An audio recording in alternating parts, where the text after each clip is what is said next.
അപ്പൊ ഇലക്ഷൻ കമ്മീഷന്റെ ഈ തീരുമാനം നരേന്ദ്രമോദിക്ക് ഒരു അടിയാണ്. സുപ്രീം കോടതിയുടെ തീരുമാനവും നരേന്ദ്രമോദിക്ക് ഒരു അടിയാണ്.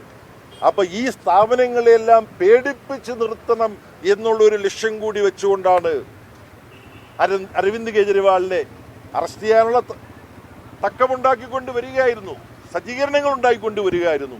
പക്ഷെ ഇത്ര പെട്ടെന്ന് അരവിന്ദ് കെജ്രിവാളിനെ അറസ്റ്റ് ചെയ്തതിന് പിന്നിലുള്ള ലക്ഷ്യം എല്ലാവരെയും ഭയപ്പെടുത്തുക, സുപ്രീം കോടതിയെ ഭയപ്പെടുത്തുക, തെരഞ്ഞെടുപ്പ് കമ്മീഷനെ ഭയപ്പെടുത്തുക, എനിക്ക് വരുതിക്ക് നിന്നോണം അല്ലെങ്കിൽ ഞാൻ ഏതറ്റം വരെയും പോകുമെന്ന സ്വേച്ഛാധിപത്യപരമായ ഒരു പ്രഖ്യാപനം നരേന്ദ്രമോദി നടത്തിയിരിക്കുകയാണ്. 1975 ശ്രീമതി ഇന്ദിരാഗാന്ധി അടിയന്തരാവസ്ഥ പ്രഖ്യാപിച്ചപ്പോ AKG പറഞ്ഞത് ഞാൻ ഓർക്കുകയാണ്. ദേശാഭിമാനിയിൽ അന്ന് വന്നിരുന്നു. ഓർക്കുന്നുണ്ടോ? എന്താ? പെൺ ഹിറ്റ്ലർ എന്നാണ് സഖാവ് AKG ഇന്ദിരാഗാന്ധിയെ അടിയന്തരാവസ്ഥ പ്രഖ്യാപിച്ച് ഈ രാജ്യത്തെ ജനാധിപത്യ അവകാശങ്ങൾ കവർന്നെടുത്ത ശ്രീമതി ഇന്ദിരാഗാന്ധി ഭരണത്തെ AKG വിശേഷിപ്പിച്ചത് പെൺ ഹിറ്റ്ലർ. ഇന്നിപ്പോൾ ഇന്ത്യൻ ഹിറ്റ്ലർ എന്ന് നരേന്ദ്രമോദിയെ വിശേഷിപ്പിക്കേണ്ട അവസ്ഥ നരേന്ദ്രമോദി സൃഷ്ടിച്ചിരിക്കുകയാണ്. ഇത് വെറുതെ പറയുന്നതല്ല.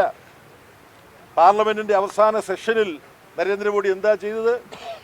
ജനാധിപത്യ വിരുദ്ധമായ 19 നിയമങ്ങൾ പാർലമെന്റിൽ പാസ്സാക്കിയെടുക്കുന്നതിന് സൗകര്യം കിട്ടാൻ വേണ്ടി 140-ലധികം പ്രതിപക്ഷ MP-മാരെ സസ്പെൻഡ് ചെയ്തു, പാർലമെന്റിൽ നിന്ന് പുറത്താക്കി. പ്രതിപക്ഷത്തെ പാർലമെന്റിൽ നിന്ന് പുറത്താക്കിയിട്ട് നരേന്ദ്രമോദി 19 ബില്ലുകൾ പാസ്സാക്കിയെടുത്തതിന് എന്തിനോടാണ് സാമ്യമുള്ളത്?